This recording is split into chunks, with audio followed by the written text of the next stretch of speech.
Hugas muna tayo guys.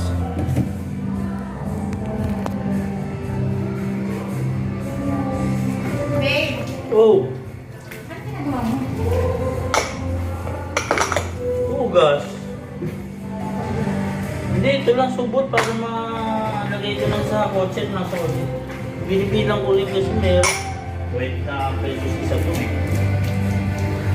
Hello guys, ako nga po pala yung treasurer. Siya po photographer, may-ari. Treasurer lang talaga ako.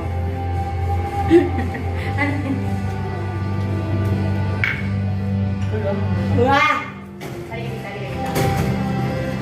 Ito po pala yung totoong may-ari. Pwede ba sa tangat na sir? Hello, may-ari. Paano mo nalaman dito? Sinabi. Pwede ka nagbubugas. Wait, pakapatay yung siping. Pakalagay. Isi mo lahat to.